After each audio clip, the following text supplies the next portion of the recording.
So now we can start asexual reproduction in unicellular. So firstly we can see what is asexual reproduction. So asexual reproduction ये एक ऐसा types है जहाँ पर सिर्फ और सिर्फ एक पेरेंट्स का रिक्वायरमेंट होता है और एज इट इज जो न्यू डॉटर होता है वो सेम एज इट इज अपने पेरेंट्स के जैसा दिखाई देता है। तो हम असेक्सुअल रिप्रोडक्शन में असेक्सुअल रिप्रोडक्शन इन यूनिसेल्युलर की बात की जाए तो असेक्सुअल रिप्रोडक्शन इन यूनिसेल्युलर में सबसे पहला टॉपिक है बाइनरी फिजन्स का। ओके, सो बाइनरी फिजन्स की बात करें तो what is mean bye binary fission. Okay, so by means होता है टू एंड फिजन का मींस होता है ब्रेकडाउन। अगर कोई भी पार्टिकल्स दो पार्ट में ब्रेक होता है तो उसे कहा जाता है बाइनरी फिजन। तो ये बाइनरी फिजन थ्री टाइप्स के होते हैं, simple binary fission, transverse binary fission and longitudinal binary fission. अगर सिंपल बाइनरी फिजन की बात की जाए तो यहाँ पर एग्जांपल्स में आते हैं अमीबा, जो कि एक सेल से डिवाइड होकर टू सेल्स बनते हैं। But why it is called simple binary fission?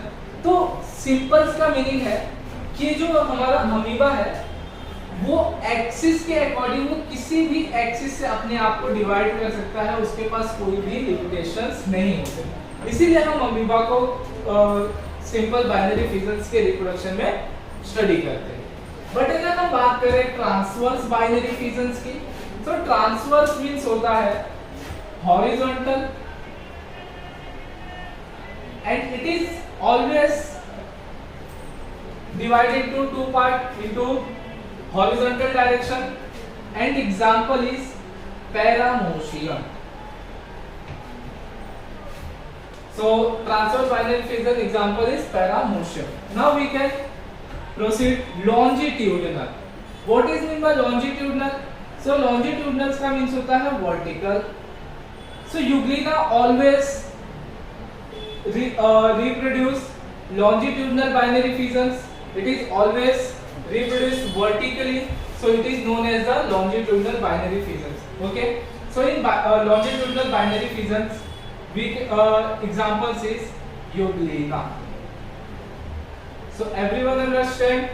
Okay, asexual reproductions क्या होते हैं, asexual reproduction in unicellular क्या होते हैं? If you have any question so you can comment. Topic is multiple fissions.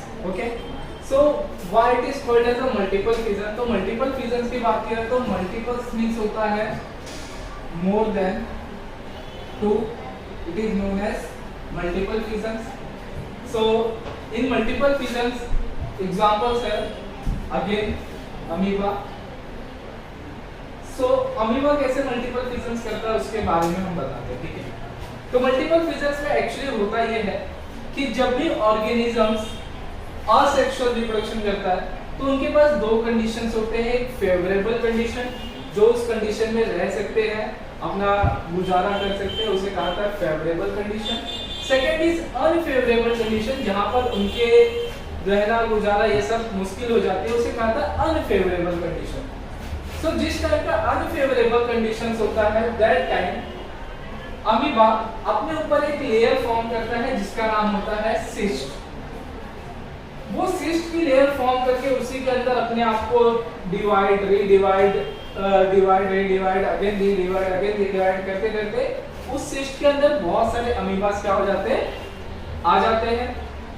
Then उसके बाद जब फेवरेबल कंडीशंस होता है तो सिस्ट की लेयर बस्ट होती है, ब्रेक होती है और उसमें जितने भी सारे अमीबा होते हैं क्या होते हैं, बाहर आ जाते हैं। तो ये सिस्ट के अंदर बहुत सारे अमीबा होते हैं, इसीलिए इसे कहा जाता है मल्टीपल। इसके पहले हमने कंप्लीट किया asexual reproduction in unicellular. Okay, now we can continue asexual reproduction in multicellular. अगर असेक्सुअल रिप्रोडक्शन इन मल्टीसेल्युलर की बात की जाए तो मल्टीसेल्युलर वो ऑर्गेनिज्म होते हैं जो कि मोर देन टू सेल्स से या उससे भी ज्यादा सेल्स से बने होते हैं। तो यहाँ पर 5 कैटेगरीज को देखना है। सबसे पहला fragmentation, regeneration, budding, vegetative reproduction as well as spore formation. तो अगर मैं बात करूँ असेक्सुअल रिप्रोडक्शन में fragmentation, so what is mean by fragmentation? Fragment मतलब किसी भी चीज को दो पार्ट में इजीली डिवाइड कर देना, it is known as a fragmentation. So what happen in spirogyra, spirogyra अपने आप को दो पार्ट्स में डिवाइड करता है, स्मॉल स्मॉल छोटे छोटे पार्ट्स में कैटेगराइज हो जाता है एंड आफ्टर ये जो बटे हुए पार्ट है वो आगे के पार्ट को क्या करते हैं, कंटिन्यू फॉर्म करते जाते हैं, इसे कहा जाता है fragmentation. What happen in regeneration, so generation means continue generation को आगे बढ़ाना, री मतलब आगे उस जनरेशन को आगे बढ़ाना, so it is known as a regeneration. अगर रीजनरेशंस की बात की जाए तो रीजनरेशंस ये सिर्फ और सिर्फ कुछ ही ऑर्गेनिज्म में होता है, examples for planaria. So what happen in regeneration, अगर मैं किसी भी प्लेनेरिया को दो पार्ट्स में डिवाइड करता हूँ तो प्लेनेरिया जिस पार्ट को लॉस्ट किया है वो पार्ट को अगेन क्या करता है, फॉर्म कर देता है, इसे कहा जाता है regeneration. So it is regeneration. जैसे कि मैंने इस प्लेनेरिया को दो पार्ट में कट किया, ये वाले पार्ट ने फुट पार्ट को लॉस्ट किया था, फुट पार्ट ने हेड पार्ट को लॉस्ट किया, तो हेड पार्ट ने फुट वाला पार्ट बनाया और फुट वाले ने हेड वाला पार्ट बनाया, so it is known as a regeneration. Budding seen in hydra, so what happen in hydra, hydra form new baby like but like it is known as a budding. Okay, so hydra के ऊपर budding आता है, वो mature होने के बाद वो break down होके एक हाइड्रा दो हाइड्रा में कन्वर्जन हो जाता है, इसलिए उसे कहा जाता है budding. What happen in vegetative propagation? So vegetative propagations, potato, sweet potato and so many vegetables में देखने मिलता है। जैसे कि फॉर एग्जांपल हमारे पास एक पोटैटो है, वो पोटैटो के बर्ड को हम लोग अगर जमीन के अंदर लगाते हैं तो पोटैटोस का नंबर क्या होता है, इंक्रीज हो जाता है, it is known as a vegetative propagation. And spore formation, what happen in spore formation, so spore formation it is a one type of reproduction, asexual reproduction, so which are seen in fungus।